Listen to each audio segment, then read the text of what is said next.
Mr. Speaker, for so many communities across Suffolk County and beyond, the Long Island Sound is so much more than a body of water. It is a way of life that is sustained and provided for our communities for generations. The Long Island Sound is a cornerstone of our environmental makeup, a driver of our local economy, and a hub of recreational and cultural activities for millions of people, Mr. Speaker. For decades, the Sound has faced numerous environmental challenges, including pollution, habitat loss, and the impacts of a changing world. These challenges have threatened the health of the Sound and the well-being of the communities that rely on it. That is why it is incredibly important that later today we will be voting on and hopefully passing my legislation, the Long Island Sound Restoration and Stewardship Reauthorization Act. This critical piece of legislation seeks to reauthorize vital programs that have been essential in preserving and restoring one of our nation's most treasured natural resources, the Long Island Sound. My legislation addresses these challenges head-on by authorizing robust funding and strategic initiatives to improve water quality, restore habitats, and enhance the resilience of the Sound's ecosystems. This bill also reauthorizes crucial programs that have already made significant strides in reducing nitrogen pollution, protecting wetlands, and promoting sustainable development along the shoreline.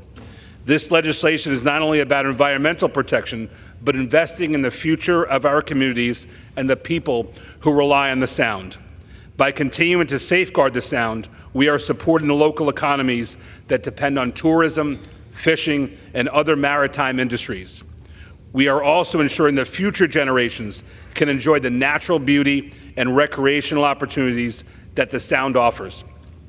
I want to thank my colleague from across the aisle in the Sound, Congressman Joe Courtney of Connecticut, members of the bipartisan Long Island Sound Caucus, who have worked tirelessly on this legislation for more than a year, including my good friends, Representatives D'Esposito and Garbarino, and Chairman Graves and Chairman Westerman, whose leadership was instrumental in getting this legislation to the floor.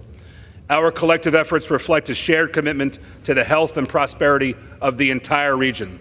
I also want to thank the various stakeholders, environmental organizations, and community leaders who all pitched in and have tirelessly advocated for protection and restoration of the Sound, especially my friends at the Save the Sound and Citizen Campaign for the Environment. Mr. Speaker, the Long Island Sound is an irreplaceable natural asset, and we have to protect it. This legislation provides the tools and resources necessary to continue the important work of restoring and preserving this vital ecosystem.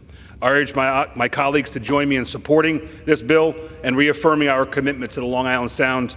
Thank you, and I yield back the balance of my time.